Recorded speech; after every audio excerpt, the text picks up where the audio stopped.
1903, the Wright brothers made history with their first flight. Soon after, pilots began to push the limits of aviation, eager to explore its potential. After World War I, stunt flying gained popularity as military pilots returned home and turned their expertise into thrilling public performances.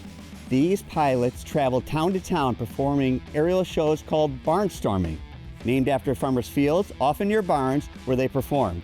Audiences were captivated by their daring maneuvers and breathtaking displays of skill. Barnstorming became a symbol of adventure and freedom, inspiring awe in spectators. The stunts not only showcased the pilot's abilities, but also captured the excitement of being in the open sky, a feeling that still thrills audiences today. We are here at Chippewa Valley Airport in Eau Claire, Wisconsin, with Jodi Graffunder, one of a small handful of incredible show pilots in the United States.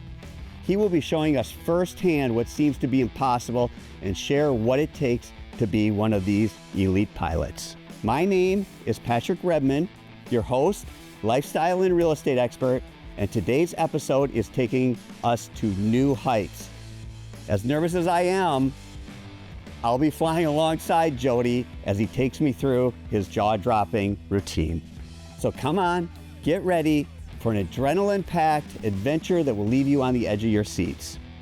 This is the American Dream.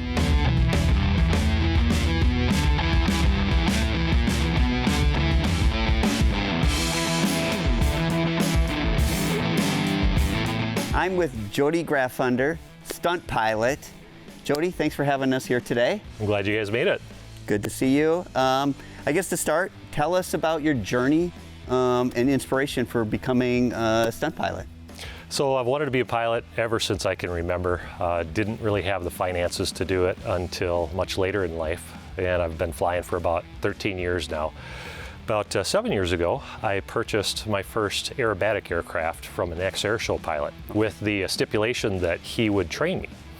And so since then, I had been working hard at learning aerobatics. Tell us about your training and physical conditioning to get you to where you are as a stunt pilot.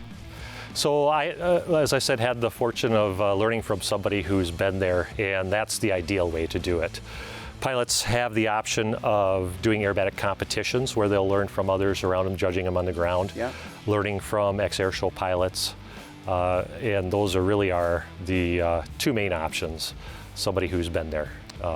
And so from there, you learn the basic maneuvers and build off of that. Physical conditioning is very, very helpful.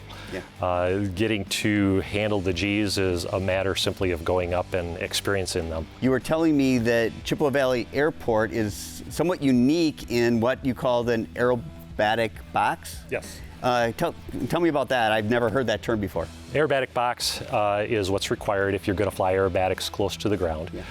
And it would be put in place by the FAA for practicing, which is what we have here in aerobatic practice area, or for an air show or for aerobatic competition.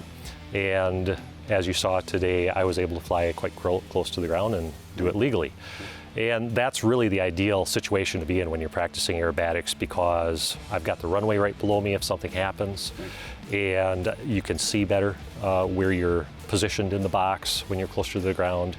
It's a much more ideal situation. And the thing that's unique here is that we also have an air traffic control tower that helps to separate traffic.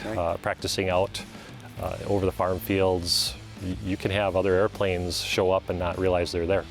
Since I'm about to go up, do you have any advice for me, being this is the first time I'm going up with a stunt pilot? Well, I already gave you the advice over the phone. Having food in your stomach, one. A lot of people think the opposite, that no food is good, and that's the worst thing you can do. That is actually what I was thinking before I came in. And then being well hydrated, and then the third one, getting good sleep. All those three are the primary things to help put yourself in the best position not to get sick. Fantastic. Anything else you want to share with viewers or myself about stunt piloting or Chippewa Valley Airport? I'm getting to live my dream doing this, and I love sharing it with anybody. If anybody lives locally and wants to ask me anything, I'm more than willing to share the knowledge I've gained over the years and help others to try this out for themselves. Fantastic. Well, I'm both excited and nervous, so let's get ready and go up. All right. All right, great.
I want to thank Jodi Graffunder and Chippewa Valley Regional Airport for hosting us today. I'd like to thank you at home for tuning in. My name's Patrick Rebman, and I'll see you next time on The American Dream.